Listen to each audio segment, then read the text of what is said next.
Will the new XXX internet domain force pro-family groups to purchase their own names in this new red light district of the internet? This is the CitizenLink report. I'm Carrie Gordon Earl, sitting in for Stuart Shepard. As of last week, names for the XXX internet domain went on sale, enabling pornographic websites to register on this new adult.xxx domain. At the same time, owners of websites, however, that are not pornographic have a choice to make. They can either pay to block their names from being used without their permission, or risk that someone else will come along and set up a XXX website with their organization's names. Joining us now to discuss this is Bob Flores, legal counsel for Morality in Media. Bob, there's something wrong with this picture when you've got a new internet for really adult entertainment or adult pornography. And groups like CitizenLink and others would have to pay to have their name protected. We're having to pay to protect our own good name. How did this internet domain come about, and where's the money going to go? Well, about 10 years ago, a group called ICM started to lobby the international group that really supervises the whole issue of top-level domains. And for your listeners, a top-level domain are the things that you're probably familiar with, .org, .gov, .com, and now there's going to be a .xxx. And for 10 years, governments, religious organizations, pro-family organizations have pressured ICANN, which is the international group, not to allow this to happen. There's no reason for it. The pornographers are not asking for it. They're not going to use it. They're not going to migrate to the XXX domain and leave behind the .com and the .org websites. And so now what we have is a situation where a private company will be able to sell top-level domain space to anyone who wants to pay the $200 fee. And many people who are what they call cyber squatters are going to go ahead the first couple months and try to register as many names as possible. Names that are familiar to us, major nonprofits, major corporate entities. And right now there's really almost a land rush trying to find ways to protect your good name. And so unfortunately, this past year, ICANN allowed them to do this. And it's really going to hurt a lot of good folks, and it's going to create, I think, unjust enrichment for ICM. They're already on record telling us that over 900,000 inquiries have been made by people looking to register on that XXX domain.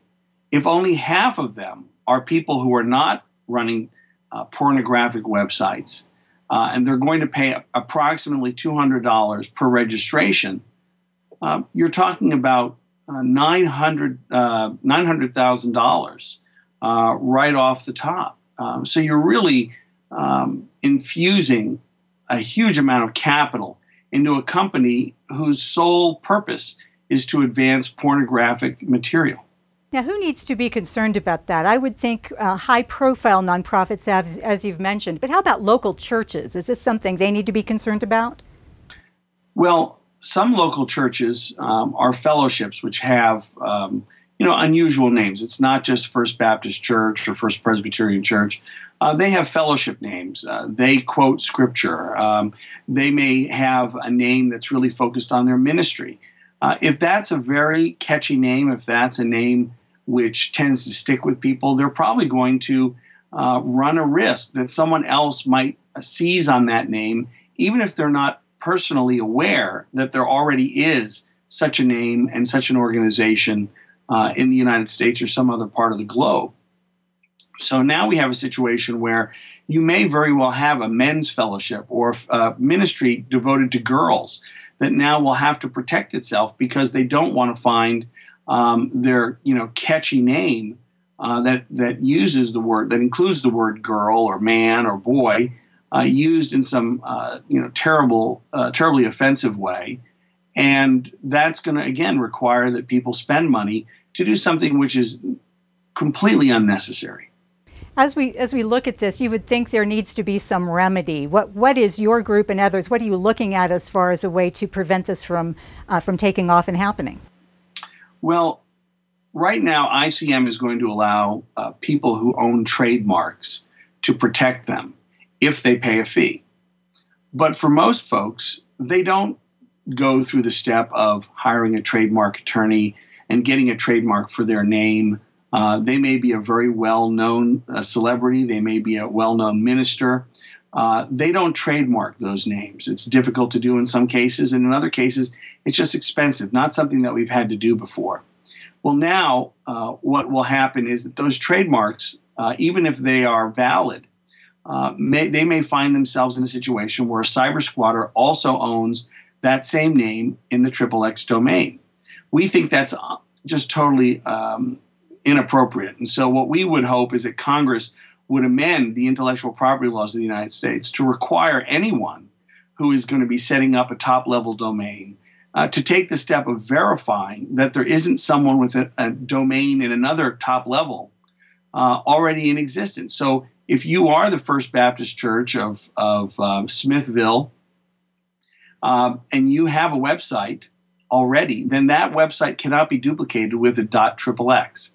We think at a minimum that level of protection should be afforded to everyone, whether or not they have the money to pursue a trademark.